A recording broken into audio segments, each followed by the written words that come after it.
paranormal experiences don't really work to a timescale, and therefore we invite you to listen to a dark minisode.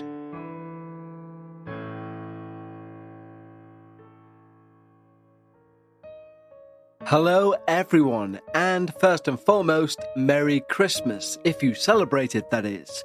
Today we are releasing an episode as usual, and it will be your usual dark minisode sent in by one of our wonderful listeners. And of course, because I can't control the calendars, it means next week's dark minisode will release on New Year's Day. But I guess in a way that's kind of fitting that we're beginning literally day one of 2025 with one of your experiences being aired. Start as you mean to go on, as they say. But let's crack right on with our Christmas Day minisode provided to us by Mark. And it goes thus. Howdy, Dark Paranormal. My name is Mark and I live in the States. I'm currently attending a university, and I listen to your podcast during my 1-hour trips to and from classes. I'm not sure if this will meet the criteria for an episode, but I did want to share my experiences with the supernatural. My sister, Carrie, and I have always been ghost enthusiasts. We'd watch haunting shows and love anything to do with hauntings. Did we believe in what we were seeing? Well, that's a different story. Or at least it was. Until we went to visit this old slave home a few towns over from where we lived. We'd been given permission to visit from a family friend, who they themselves had often wondered if the house was haunted given its dark history. It was an old plantation home, where the owner of the plantation housed several slaves in bunkers beneath the home. The owner was not a good man, to say the very least, often having domestic disputes with his wife. Once, he had an affair with a maid, and then killed her, in the hopes of covering it up. He would even prostitute his slaves to travelling soldiers, who would hide on his plantation during one of the wars. My sister and I didn't expect much from our trip to this plantation, but we were excited to finally go on a real ghost hunting expedition. The old plantation home was definitely abandoned. Broken windows, chipped paint. Even the back of the house had fallen down. Once we walked into the home, the temperature dropped drastically, to the point we could see our own breath. Keep in mind, this was September, so it wasn't really cold enough for our breath to be seen. We walked around and took some random pictures of different areas in the hopes of picking something up on our cameras.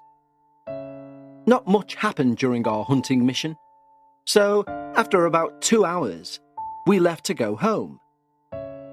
A few days later, we were looking through those pictures we took, and we saw 2 key figures in those pictures. The first was of a picture we had taken of the attic. Inside the attic, you could see a white silhouette of a young man staring down at us. He didn't seem angry or upset, mostly curious, like he didn't know what we were up to. We couldn't see all of his figure, but he had light brown short hair and what looked like a green dress coat. The second picture was a young woman kneeling by a window, almost like she was praying. She had long black hair, a super light purple dress, and dirty sneakers. My sister, Carrie, was ecstatic, as she'd finally gotten her proof of the paranormal. You see, we are Christians and grew up in a very Christian home. My dad did not believe in ghosts. He believed in angels and demons, but not human spirits. He always told us when we die, we either go to heaven or hell immediately. Needless to say, he narrowed it down to the lighting through the windows or the flash of our cameras. But they were too lifelike to be a coincidence. Around a week later, and I was in the living room playing with my Xbox. The way the house is laid out is we have the den, or the TV room, with a couch, a recliner, and a 50-inch TV on the wall. Right next to it is the living room, or gaming room, which has a few beanbag chairs and a TV for our gaming consoles. There is no door between these two rooms, just a wide doorway. I was playing some WWE 2K24 in the gaming room while my mum slept in the recliner in the TV room. Now, she's a very loud snorer, often sounding like a grizzly bear. She started snoring really loud, which caught my attention. So I look over to make sure she's not choking. But what I saw, however, sticks with me to this day. Because right behind her recliner was a young man with light brown hair and a green suit. He didn't have any kind of expression on his face. He was just staring at me. For some reason, I chalked it up to me being tired and maybe thinking too much about the plantation home, so I just ignored it. Everything was normal until one morning several days later, when I walked into the TV room and standing by the window, looking out of it, was the young man in green. At this point, I knew something was up. I went and talked to my sister about what I'd seen. She then told me that she was sitting in her room when she had some strange experiences too. Like this stuffed rabbit that she has, sliding along her dresser top and falling onto the floor. Or her light flickering before the bulb shattered to pieces. My sister has always been, I guess, sensitive to death. She could predict our dog, Midnight, was going to die several days before she actually did. Midnight was 12 years old and did have kidney issues, so we didn't think much about it. But she also predicted a couple of other pets' deaths, and even our uncle's. We started talking about who we thought this man was, and what he wanted. Suddenly, my sister looked behind where I was standing and said, "Hubert." I looked behind me to see what she saw, and there was the young man stood in the doorway. What was odd was we didn't feel in danger when we saw him. Almost safer. "Your name is Hubert?" my sister asked him. She then tells me that he came from the old plantation home where he was a ranch hand, who was murdered by the owner for having an affair with the owner's wife. She asked him what he wanted, but she said he wouldn't tell her. A couple of nights later, I was sleeping in my room when I randomly woke up at 3 a.m.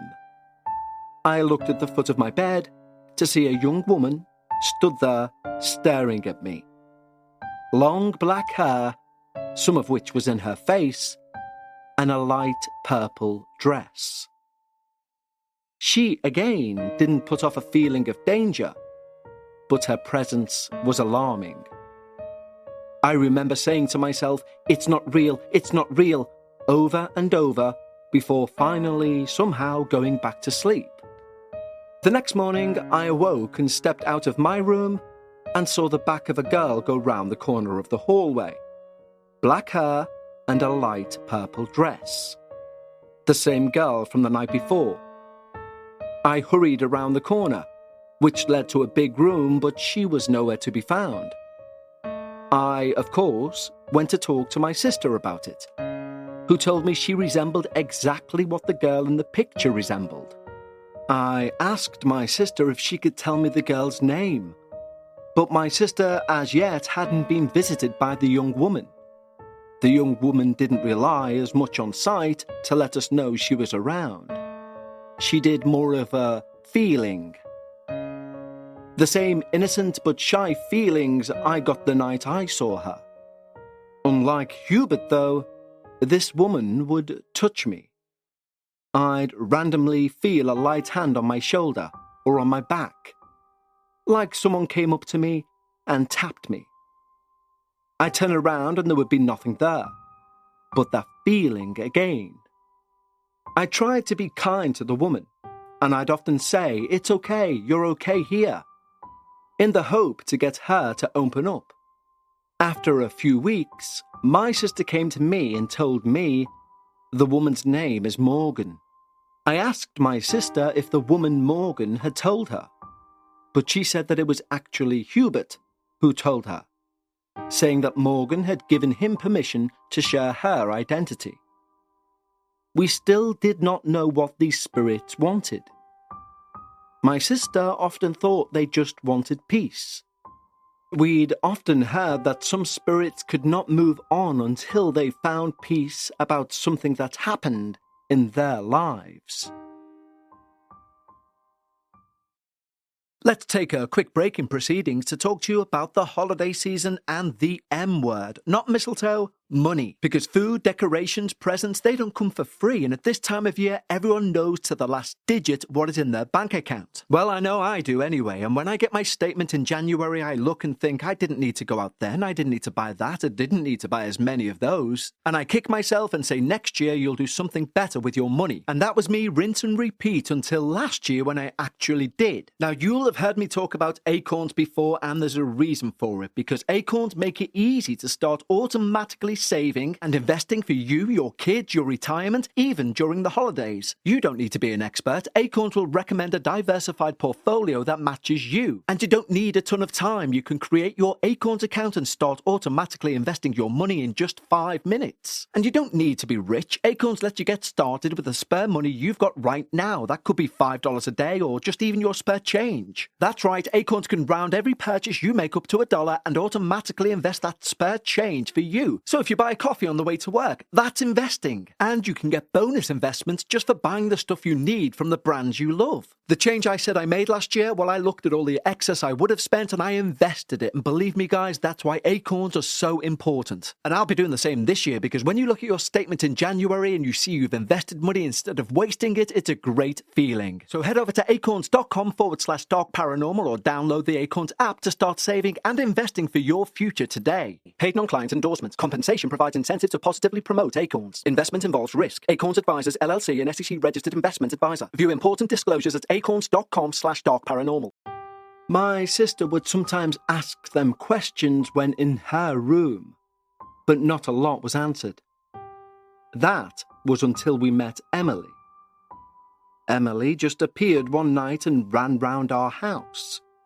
You'd think it would be startling to see a young child with light brown hair and a pink dress running through your home, but after Hubert and Morgan, not very much was surprising us. Emily never stuck around, though. She would sometimes move toys or change TV channels, but mostly whenever we saw her, she would be running through the house or sitting on the couch, and she would disappear almost immediately. You're probably thinking, how did we know her name was Emily? Well, Hubert told my sister. He also told her that Emily was his little sister, and Morgan was her nanny. Hubert became friends with Morgan on the plantation from Emily. He also told us that Morgan was killed by a horse stomping on her head. Thus her hesitation to talk to us. We had a horse at the time, named TJ, which made us scary to Morgan. He never told us how Emily died, but my sister often got the feeling it was from a disease, one that the people of the time would have suffered from. Emily was kind of fun to have around, like a little sister you didn't have to feed. I found out through my sister that Emily really liked watching me playing video games. They mesmerized her. So I would play video games and talk to Emily, as if I could see her there. Morgan always seemed to stick with me, though. I'd usually feel her strongest in my room. If I was upset, I'd feel a hand on my shoulder, as if comforting me. I remember my high school prom was coming up, and I told her if she followed me to the prom and wanted to dance, to tap me on the shoulder blade, and I would share a dance with her. An odd thing to say, I know, but it seemed harmless at the time. At the prom, they played a slow dance, and although I don't remember the song, I do remember I didn't have anyone to dance with at the time, as my date, Elizabeth, had went to the restroom. Standing in the corner watching the other couples sway back and forth, I get a tap on my shoulder blade. Thinking it was Elizabeth coming back from the bathroom, I turn around to find no one there. Then I remembered what I told Morgan about the dance. So I, to the best of my ability, danced with Morgan. I even joked that I hoped I was holding her right, since I couldn't actually see her. And just then, for a split second, I saw her staring into my eyes, smiling, before vanishing as quick as she came. I was a little emotional, and my date, Elizabeth, came back and asked me what was wrong. I didn't tell her though, as I didn't want to look crazy.